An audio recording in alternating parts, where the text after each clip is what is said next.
Hello friends, it's been just over a week if you're watching this in real time since the US presidential election. For at least half of the US population, you woke up on Wednesday morning after the election and you might have been feeling sad, confused, angry, and befuddled with how things went. I won't dive into the politics of it all, but if you're feeling anxious and uncertain and maybe even fearful of what might happen over the next 4 years, first of all, know you're not alone. And secondly, I have some things I've been doing since the election that have helped me stay calm and focused that might help you moving forward. My disclaimer is this: I purposely put I in the title because the way I'm moving forward may not be the best course for you or anyone else. I totally respect your decision to be, think, and feel however you need to during this time. I simply offer this video and these suggestions as things that are helping or have helped me. Hey everyone, welcome or welcome back. My name is Tanya. I am a freelance video content creator living in Los Angeles. I create videos that are cozy and a channel that is a soft place to land. So if that's something you're into, make sure you subscribe and follow along. So let's talk about some of the ways that I am protecting my peace and staying calm in these anxious and uncertain times. The first thing that I'm doing is detoxing from the news or any kind of doom scrolling. This even includes people I agree with because reading or watching that material gets me riled up, and right now I'm trying to focus on being calm. To be honest, I've never been a big fan of the news because we are bombarded with anxiety-inducing messages from so many outlets, and most aren't very productive. Another thing I'm doing is keeping a healthy perspective. This may sound a little grim, but in the last couple of months, I've heard of at least 3 people in my greater circle of friends who have been diagnosed with cancer. I've never taken my health for granted, and I'm so grateful to be in good health right now. I don't want to waste feeling good with being sad, bitter, or angry. Plus, the more I'm in these emotions, the more I'm creating a toxic environment in my own body. Along those lines, I'm trying to make sure that I'm really taking care of my mind and body. It could be easy to go on a shopping binge, drink too much alcohol, eat a pint of ice cream, or lay in bed all day, but that will honestly make me feel so much worse in the long run. Feeling good mentally and physically means I'll have the strength and energy to fight for causes I believe in and make positive changes in the world. So I'm making sure I'm eating nutritious foods, limiting alcohol and sugar, walking, strength training, taking tap class, drinking enough water, getting enough sleep, and doing a couple minutes of box breathing each morning.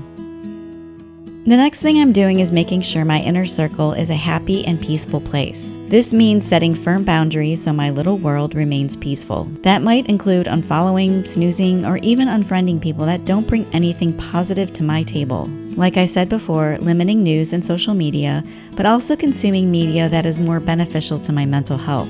As cheesy as they are, I'm enjoying watching those Hallmark-esque Christmas romantic comedy movies right now, and something that's a favorite of mine is baking shows, especially ones where the contestants are really nice to each other, like the Great British Baking Show. Cheers, thank you. Thank you so much.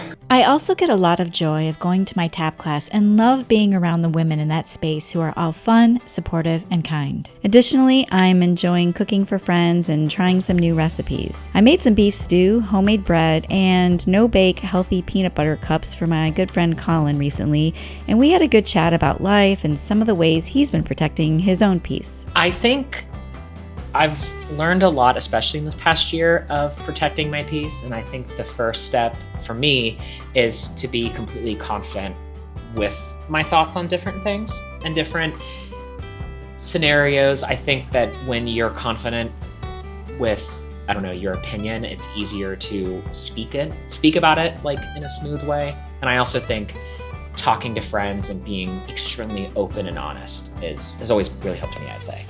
And vodka. Oh, absolutely, vodka. Another way I'm protecting my peace is making sure my physical environment is just as calming. I light candles with comforting scents, make sure my apartment is clean and tidy, listen to music that is calming and happy, and enjoy some time curled up on the couch reading fantasy books or books on Taoism and Stoicism, philosophies I find very helpful right now. Once I'm ready and sufficiently recharged, then I plan on focusing on things that are proactive instead of being in a state of being reactive. Someone on the internet the other day had some good advice about fighting for causes you believe in. He said that it's impossible to fight every battle, so pick something that is really important to you and you feel very passionate about and make that your thing. Otherwise, you leave yourself exhausted and burned out. I think that's sage advice and something I'm going to give a lot of thought to moving forward.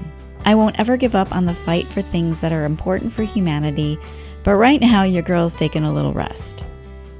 The last thing I want to mention is that I'm not letting any one person or government or anything else rob me of my joy. If I do, then I give up that internal locus of control where I feel my life is in my own hands and I give that power to someone else. Viktor Frankl, who wrote Man's Search for Meaning, is the best example of this.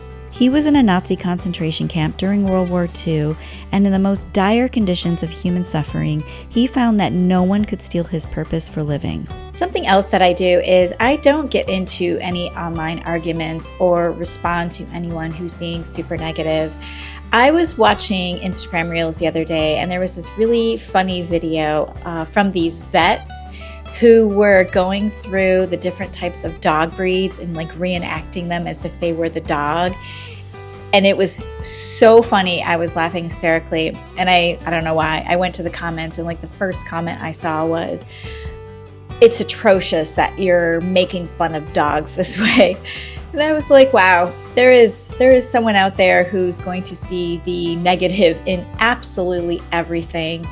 It can be the most benign thing. It could be like, "Oh, isn't it beautiful today?" "Oh, no, it's not." Or, somebody will like complain or talk about things that are wrong with the weather. I don't really know, but you just can't engage with those people like that. Hurt people, and there is nothing you can do to put them in a better headspace. There was a great passage I read recently in the Tao of Joy that said, "Such bullies are loud and aggressive, so one may think that the soft approach of the Tao will be no match for them. In time, a skillful cultivator will demonstrate otherwise." Like Gandhi defeating the British Empire or Mandela overcoming apartheid, ultimate victory will always belong to the soft. One mantra I hold on to in uncertain times or in moments where I feel anxious is, "Calm is my superpower." So I hope you guys found this video useful in ways that you can protect your own peace and deal with some anxious times that we're facing right now. Leave a comment on how you're protecting your peace right now. And please, I ask that you be kind to each other and to me. I'm really sensitive. So anyway, I don't want anything to get into a shouting match or arguing or anything like that. So just be aware of that. Thanks for watching, and make sure you subscribe to check out future videos that I have coming out. I'll see you next time.